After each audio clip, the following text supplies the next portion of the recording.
Hello student. हमारा unit 5th चल रहा है थर्मोडाइनमिक्स का, पावर प्लांट से रिलेटेड है ये। और हम लोग नोजल स्टार्ट किए हैं, ठीक है। तो इसके पिछले क्लास में हमने नोजल के बारे में देखा कि नोजल क्या होता है, डिफ्यूज़र क्या होता है, टाइप्स ऑफ नोजल के बारे में हमने देखा, और एक ब्रीफ में मैक नंबर जो होता है उसके बारे में हमने डिस्कशन किए। आज की क्लास में हम लोग एक्चुअली जो कल की क्लास है उसी को कंटिन्यू कर रहे हैं कि ये जो मैक नंबर आया हुआ है उसके बेसिस पे हमें कुछ कंक्लूजन निकालना है। क्या कंक्लूजन निकालना है वो अभी आपको देखने को मिलेगा। उसके पहले हम लोग ये जो कंटिन्यूटी इक्वेशन है इसको यूज़ करके क्या कंटिन्यूटी इक्वेशन होता है, और लास्ट में ये एक डेरिवेशन आएगा जिसको कि हम लोग नेक्स्ट हो सकेगा तो आज की ही क्लास में या नेक्स्ट स्लाइड में हम लोग डिस्कस करेंगे कि ये जो एक इम्पॉर्टेंट फॉर्मूला जो हमें मिला हुआ है तो इसका क्या सिग्निफिकेंस है। क्लियर है? तो चलिए आइए हम लोग अपने इस क्लास को कंटिन्यू करते हैं, स्टार्ट करते हैं।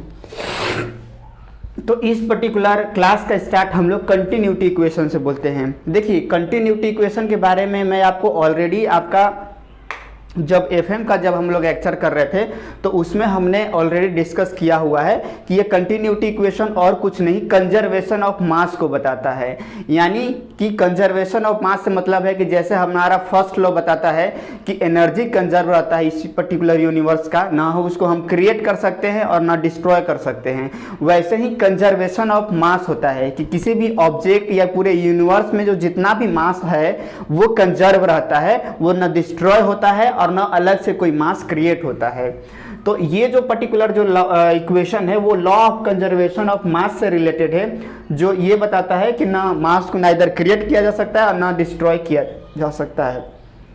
इसका मतलब अगर कोई भी फ्लो स्टडी स्टेट कंडीशन है तो उसमें हम कंटिन्यूटी इक्वेशन ये लिख सकते हैं कि जो मास फ्लो रेट होगा वो क्या रहेगा, हमारा कांस्टेंट रहेगा। यानी कि किसी सिस्टम में जितना मास एंट्री करेगा उतना ही मास क्या रहेगा, हमारा बाहर की तरफ निकलेगा। यानी कि इनलेट पे जितना मास किसी सिस्टम में एंट्री किया उतना ही वो आउटलेट पे वहाँ से बाहर की तरफ निकलेगा, उतना निकलेगा। यानी कि मास फ्लो रेट जो होता है वो हमारा क्या हो जाएगा, कांस्टेंट रहेगा।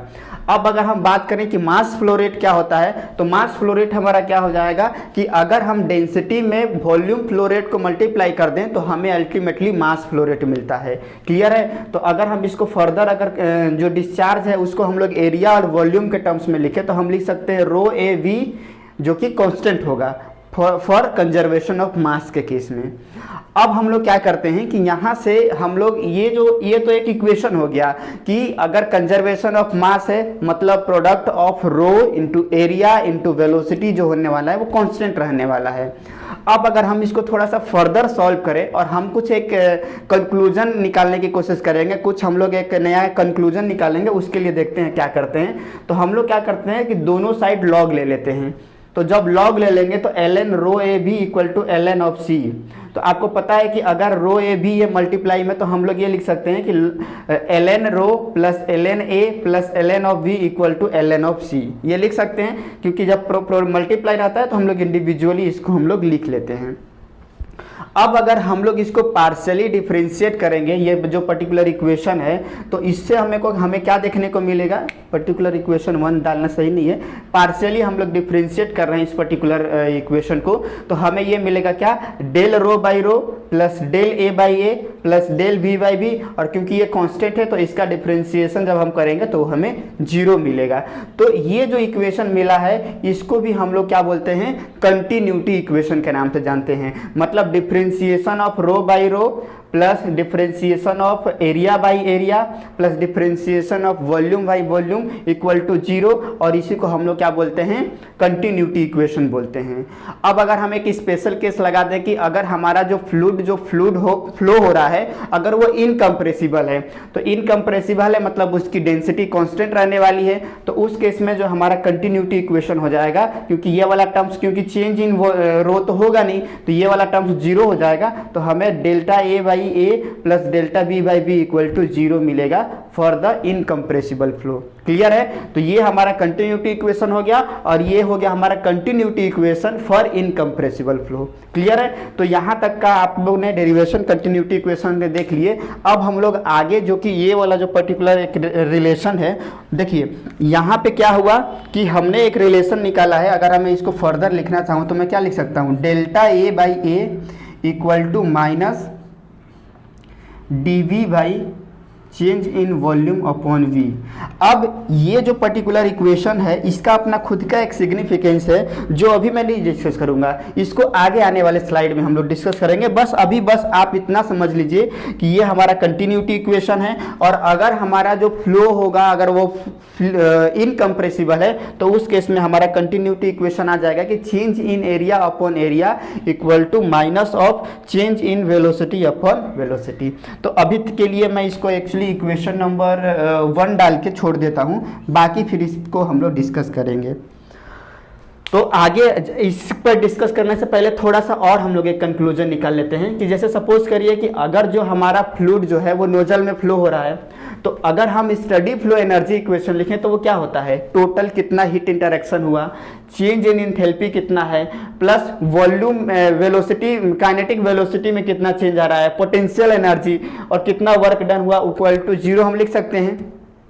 अब यहाँ पे देखिए क्योंकि नोजल में फ्लो हो रहा है तो अगर नोजल इंसुलेटेड है, क्यों हमने ये कंसीडर किया आइसेंट्रोपिक फ्लो, आइडियाबैटिक आइसेंट्रोपिक फ्लो, मतलब हीट ट्रांसफर 0 हो जाएगा, नोजल हमें कोई वर्क देता नहीं है तो वो भी 0 हो जाएगा और प्लस नोजल के बीच में अगर आप देखेंगे तो इनलेट और आउटलेट के बीच में कोई पोटेंशियल एनर्जी का डिफरेंस भी नहीं होता है तो वो भी हमारा 0 हो जाएगा। तो अल्टीमेटली ये जो हमारा इक्वेशन हो जाएगा इसको हम लिख सकते हैं कि D H plus V D B equal to 0। इसको हम इक्वेशन नंबर 2 ले लेते हैं। अब हम लोग ये डिस्कस करते हैं और हम लोग एक रिलेशन और जानते हैं कि जो TDS इक्वल टू होता है DH माइनस VDP होता है। क्लियर है? ये वाला इक्वेशन तो हम लोग सेकेंड जो भी यूनिट पढ़ रहे थे तो उसमें हम लोग डिस्कस किए थे। तो अगर मैं इसको पर यूनिट मास के टर्म्स में, ये जो V है अगर इसको मैं रो के टर्म्स में लिखूं या स्पेसिफिक डेंसिटी के फॉर्म में लिखूं तो ये इसके नीचे में आ जाएगा रो, मतलब एम रो इक्वल टू क्या होता है, एम अपॉन वी होता है। तो अगर मैं इसको v बाई एम को अगर मैं ये एक्चुअली ये क्या है, वॉल्यूम पर यूनिट मास ही होता है स्मॉल एम, तो इसको अगर हम चाहें तो 1 बाई रो लिख सकते हैं और ये कैपिटल V होता था और यहाँ पे ये क्या है, स्मॉल v है, यानी पर यूनिट मास के बारे में डिस्कस कर रहे हैं। तो यानी कि ये जो v है स्मॉल v ये एक्चुअली किसके बराबर है, v बाई एम के बराबर है, इसलिए इसको हम लोग क्या लिख ले रहे हैं 1 बाई रो।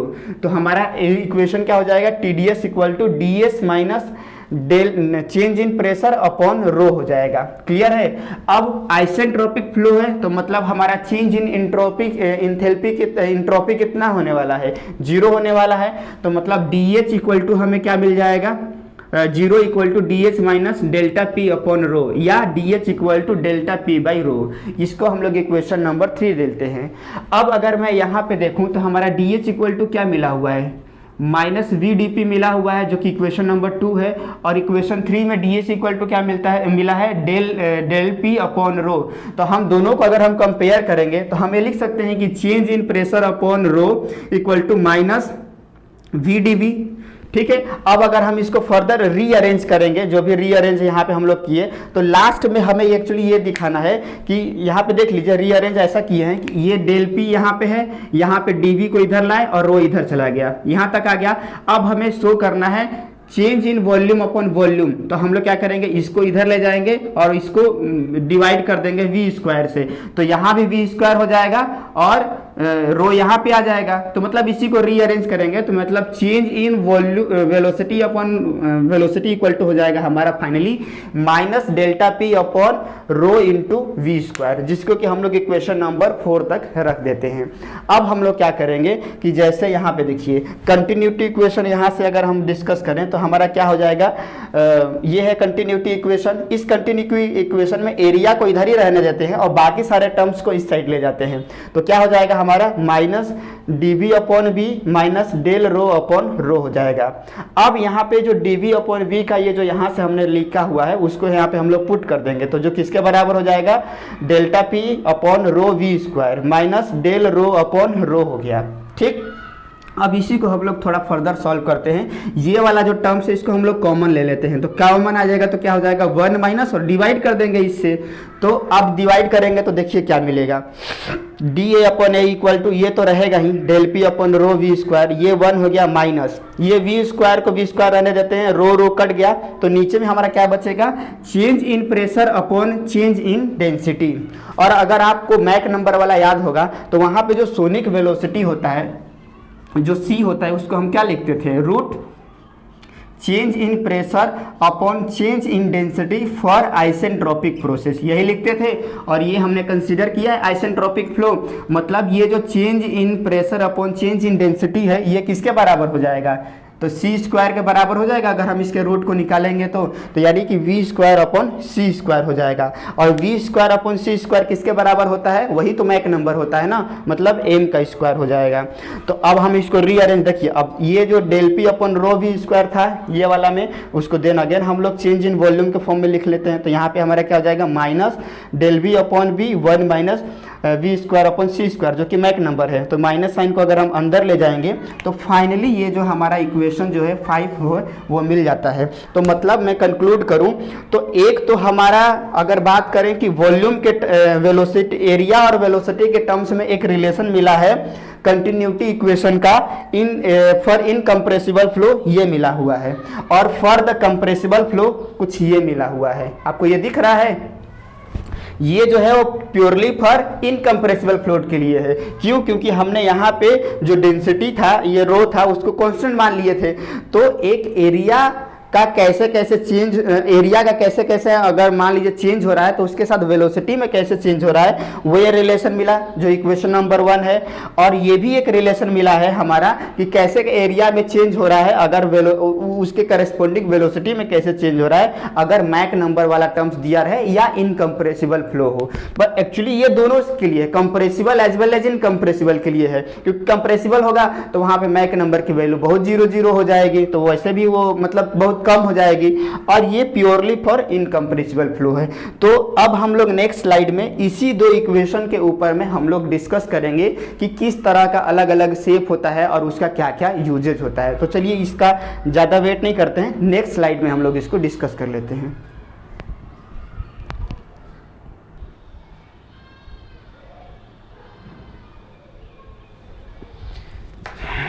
चलिए, सो 2 जो इक्वेशन हमने डिराइव किया हुआ है, एक D A upon A equal to minus D V upon B और दूसरा रिलेशन ये है। तो हम लोग पहला इक्वेशन देखते हैं ना।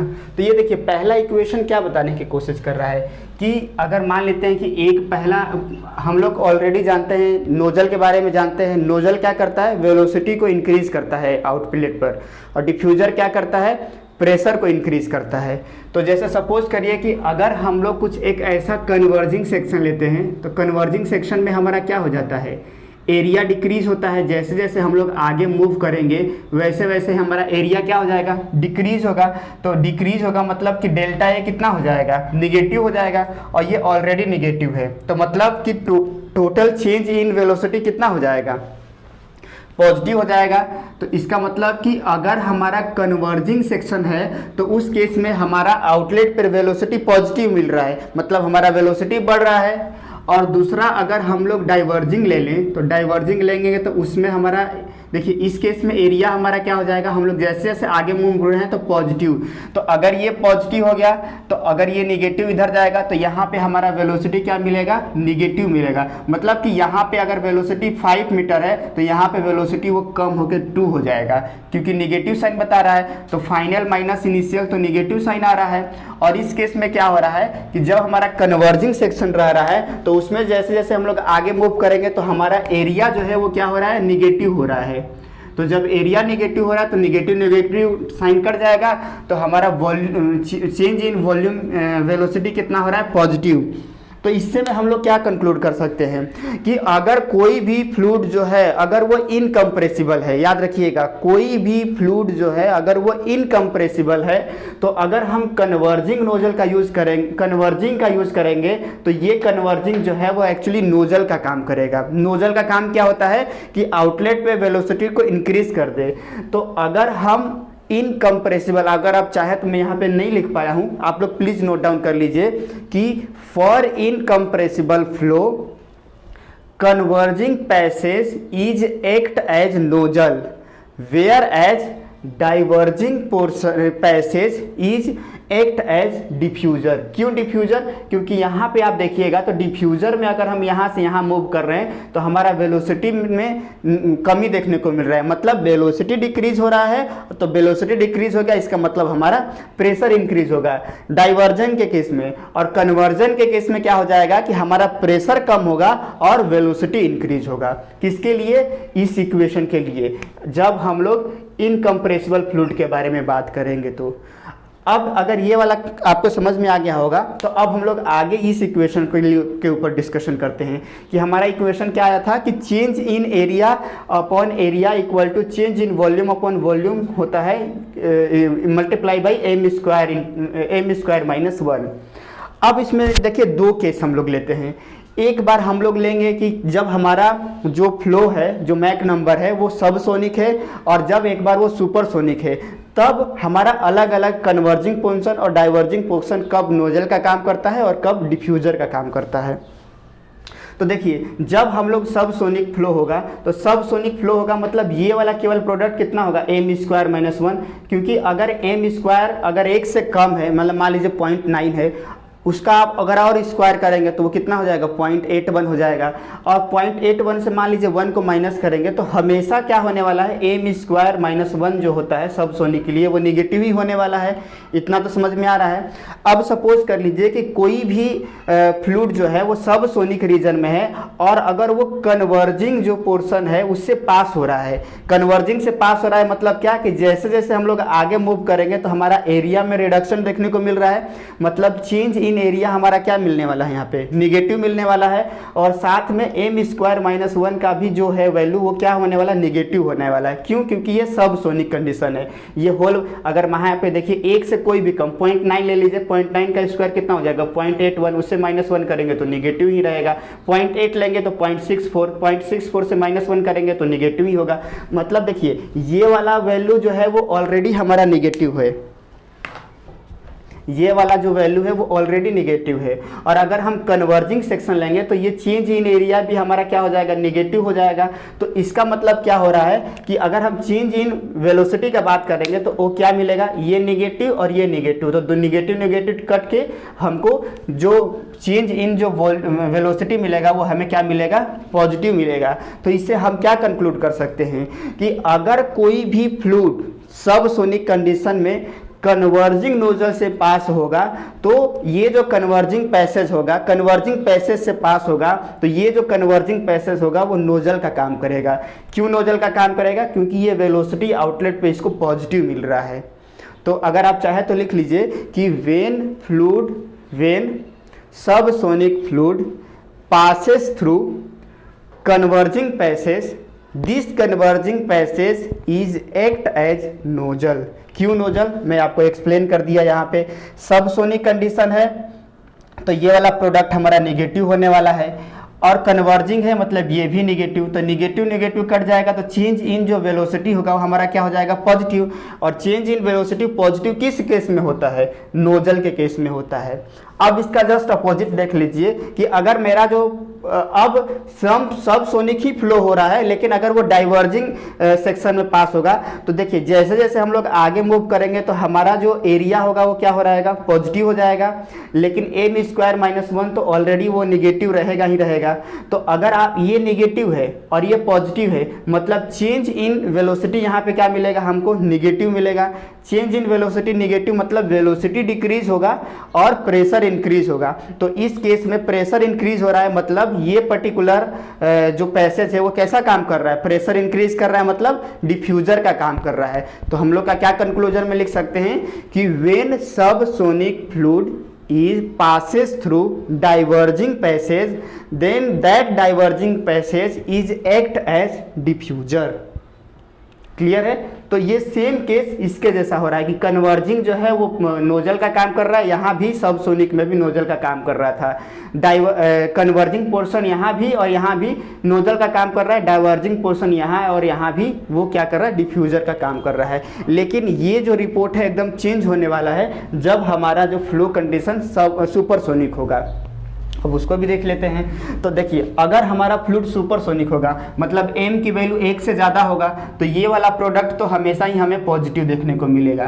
तो ठीक है, m² - 1 हमेशा पॉजिटिव मिलेगा। अब पहला केस लेते हैं कि अगर हमारा सुपरसोनिक फ्लूइड पास हो रहा है कन्वर्जिंग पैसेज से, तो जैसे जैसे हम लोग आगे मूव करेंगे तो हमारा एरिया क्या होने वाला है, डिक्रीज होने वाला है। तो ठीक है, एरिया डिक्रीज होने वाला है और ये वाला वैल्यू ऑलरेडी पॉजिटिव है, तो मतलब चेंज इन वेलोसिटी हमारा क्या हो जाएगा, निगेटिव हो जाएगा। चेंज इन वेलोसिटी निगेटिव मतलब वेलोसिटी डिक्रीज हो रहा है और प्रेशर इंक्रीज हो रहा है। तो ये उल्टा केस हुआ कि यहाँ पे जब सुपरसोनिक फ्लूइड फ्लो हो रहा है कन्वर्जिंग नोजल में तो हमारा वेलोसिटी कम हो रहा है और प्रेशर इंक्रीज हो रहा है। मतलब ये कन्वर्जिंग पैसेज कैसा काम कर रहा है, डिफ्यूजर का काम कर रहा है। समझ में आ रहा है। यहाँ पे अगर वो सबसोनिक में फ्लो हो रहा था तो ये कन्वर्जिंग पैसेज नोजल का काम कर रहा था, लेकिन अगर इसी पैसेज में सुपरसोनिक फ्लूइड फ्लो होता है तो यही सेम कन्वर्जिंग पैसेज यहाँ पे डिफ्यूजर का काम करने लग रहा है। ठीक है, अब उसका जस्ट अपोजिट देख लीजिए कि अगर डिफ्यूजर लेते हैं तो देखिए, डिफ्यूजर लेंगे तो मतलब चेंज इन एरिया हमें क्या मिलेगा, पॉजिटिव मिलेगा। m² - 1 ये प्रोडक्ट है तो ये ऑलरेडी पॉजिटिव है, तो मतलब चेंज इन वेलोसिटी यहाँ पे हमें क्या मिलेगा, पॉजिटिव मिलेगा। मतलब चेंज इन वेलोसिटी पॉजिटिव मतलब क्या, ये एक तरीके से नोजल का काम कर रहा है। तो यहाँ पे हम लोग क्या कंक्लूजन कर सकते हैं कि if supersonic fluid passes through diverging passage, that diverging passage is act as nozzle। तो हमेशा मतलब मैं आपको अगर एक बताया था, जिसे जनरली अगर आप देखेंगे तो लोग जो कन्वर्जिंग पैसेज होता है उसको नोजल बोल देते हैं और जो डाइवर्जिंग पोर्शन होता है उसको डिफ्यूजर बोलते हैं। तो वो तभी पॉसिबल है जब हमारा फ्लूइड जो है या तो वो सबसोनिक कंडीशन में फ्लो हो रहा हो, यानी कि जब वेलोसिटी बहुत कम वेलोसिटी पे फ्लो हो रहा हो, या वो इनकम्प्रेसिबल फ्लूइड है फ्लो हो। लेकिन जब हमारा कंडीशन सुपरसोनिक कंडीशन हो जाएगा तब वो कंडीशन उल्टा हो जाता है, कन्वर्जिंग पैसेज डिफ्यूजर का काम करने लगता है और डाइवर्जिंग पोर्शन नोजल का काम करने लगता है। तो यही एक इम्पॉर्टेंट जो कंक्लूजन था वो मैं आपको यहाँ पे एक्सप्लेन करने की कोशिश करने वाला था, जो कि होप आपको समझ में आ गया होगा। ठीक है, तो मैं लास्ट में इसको कंक्लूड करता हूँ कि दो कंटिन्यूटी इक्वेशन हमने फाइंड आउट किया था। एक तो इनकम्प्रेसिबल फ्लूइड के लिए पाए थे ये वाला, और ये हमने पाया था सबके लिए, compressible as well as incompressible के लिए। वो अलग अलग ये जनरलाइज इक्वेशन है। तो ये जो इनकम्प्रेसिबल फ्लूइड के लिए हमने देखा कि अगर हम डाइवर्जिंग सेक्शन ले रहे हैं तो देखिए ऑलरेडी ये नेगेटिव साइन है और डाइवर्जिंग सेक्शन भी नेगेटिव साइन, तो नेगेटिव नेगेटिव कट जाएगा। तो इनकम्प्रेसिबल फ्लूइड जब डाइवर्जिंग पैसेज से कन्वर्जिंग पैसेज से पास होगा तब वो नोजल का काम करेगा क्योंकि वेलोसिटी बढ़ जाएगा। और अगर डाइवर्जिंग सेक्शन से पास होगा तो क्योंकि ये ऑलरेडी पॉजिटिव है ये नेगेटिव है, तो मतलब चेंज इन वेलोसिटी नेगेटिव हो जाएगा, तब यही डाइवर्जिंग पैसेज हमारा यहाँ डिफ्यूजर का काम करेगा। फिर सबसोनिक के लिए हमने देखा कंडीशन, फिर सुपरसोनिक के लिए हमने यहाँ पे देखा। ठीक है, तो इस तरीके से आज की क्लास को हम लोग यहीं पे कंक्लूड करते हैं। नोजल में एक टॉपिक और बचा हुआ है, उसको नेक्स्ट क्लास में कवर करेंगे, देन हम लोग आगे स्टीम टरबाइन पे मूव करेंगे। ठीक है, थैंक यू।